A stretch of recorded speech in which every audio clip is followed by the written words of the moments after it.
Do do do do do do. Oh, hey there everyone, and welcome back to more Zelda 2: The Adventure of Link. We are about to approach the final palace in the game. Well, not just any sort of final palace, no, it's the Great Palace.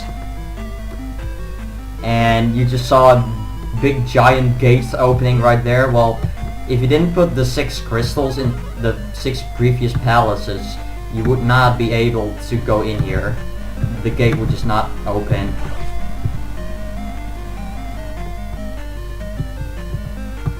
So yeah, beat those palaces first and then you're able to go through here. Also, for some reason this palace has, like, I guess some force field or something, and it causes all the enemies to power up. Even the bots will power up. You'll see why later when I actually deal with them. Now, despite being the final palace, this palace is actually pretty short if you know where to go. Wow, that was weird. Okay, and now these enemies, which I think are called Fakeru, you shouldn't deal with them. Unless they get in the way like that. Then you pretty much have to deal with them.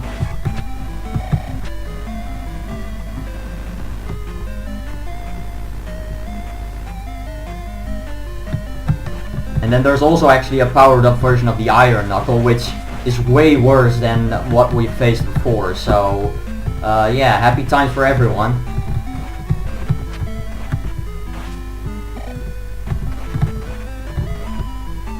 And unfortunately those versions don't even come in orange, they only come in red and blue. Which means pretty tough and very tough. Except because they're powered up, they're like tough and super tough. Okay, so the first one is over here. I want him to jump over me because yeah, these have shields, they can throw their swords, and well, that was cool. And they can jump. And they're also much better blockers. So yeah. Anyway, there's a secret passage through here, which I'm definitely gonna make use of.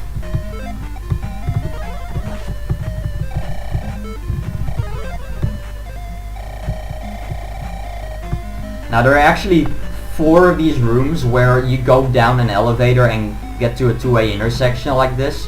Well, there are basically 4 of these, and you want to go in a certain order. And that order is left, right, right, left. If you do that, then that's the fastest way to get through this palace. I don't know if there are like other ways you can other ways you can take, but this is the best one, definitely.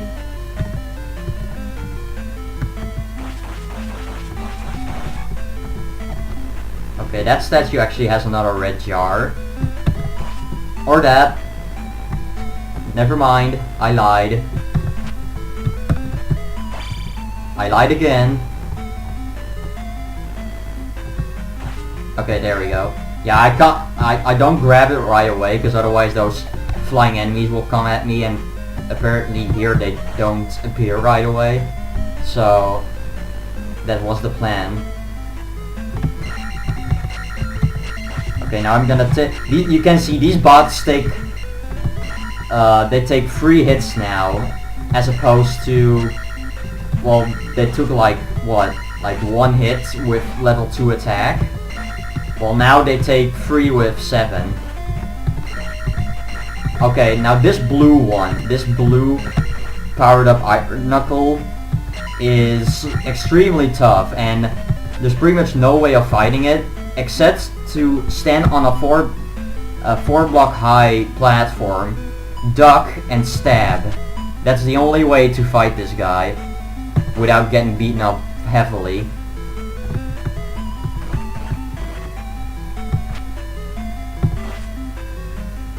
There's actually another way you can fight this guy, which involves upstabbing him while he's jumping, but then you're still open to enemy fire, so I don't recommend it at all. Really, I don't recommend fighting him at all unless you want to do what I did. It's either that or just run like hell.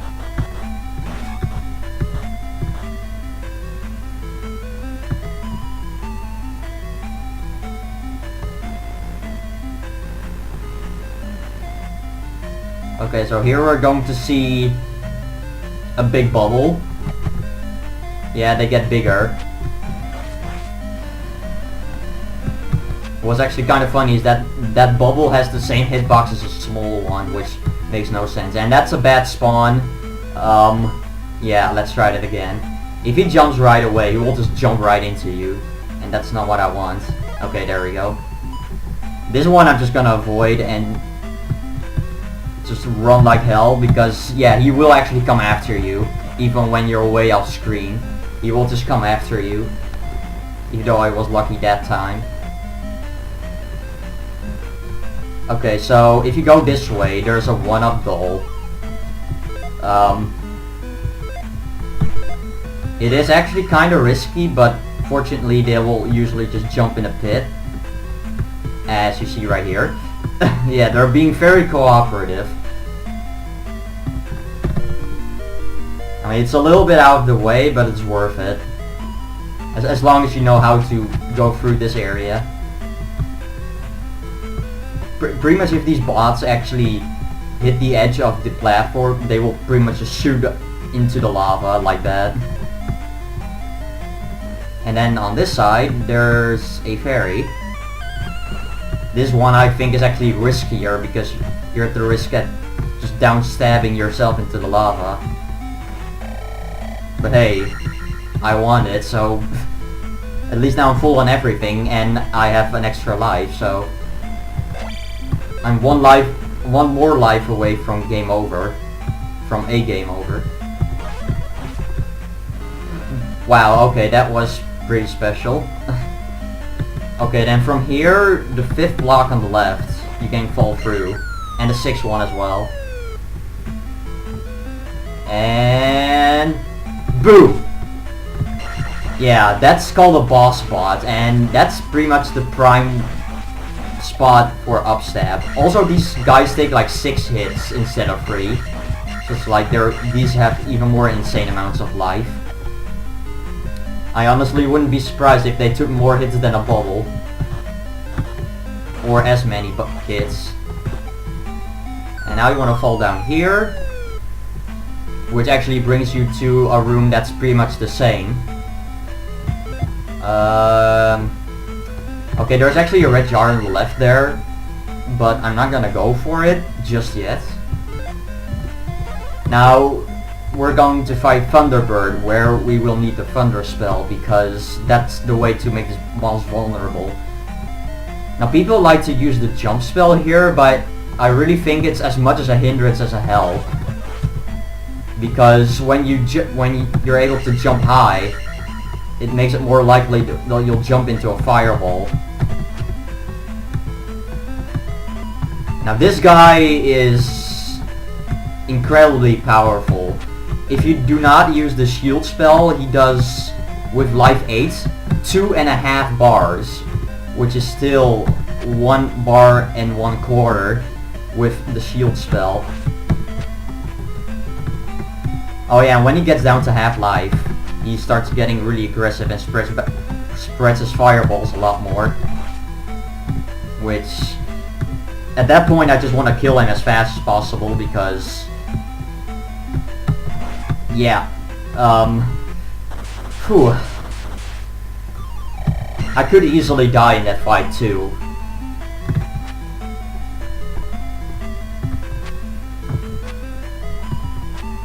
If that fight takes really long, you're basically screwed.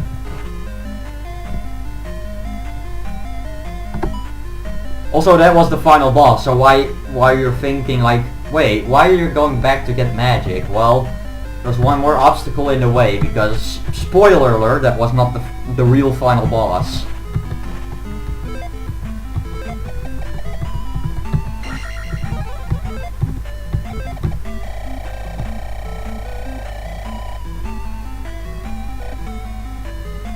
But what we will do is get the Triforce that we need. Because there is someone waiting for us here.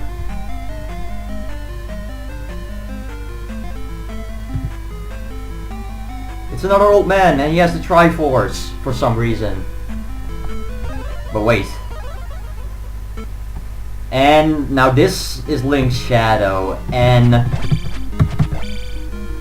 if what you see right here is basically the same strategy that you use for the final boss of Zelda 1, which is pretty ironic that you use the same strategy here as well. But if you don't fight him this way, like how I am now, if you don't do it this way, then it's pretty safe to assume that that's one of the most impossible final bosses, or one of the most impossible bosses in video game history, because that boss is impossible to hit if you don't do that. It's like nearly impossible. There's just no way. And to make it even worse, the Japanese version is even worse, if you could believe that. What's also funny, if you cast the shield spell, then in that flashing animation right there, Link will cast shield again. But hey, we saved Zelda from a sleeping spell. Whatever the point of that was. Well, I guess we prevented Ganon from being resurrected. We got one game over. So I guess he resurrected once, and then we went back in a loop. And here we have some awesome credits music. Probably the favorite, my most favorite. Alright, so credits. You know how much I love this when it comes to commentary. For one thing, I'm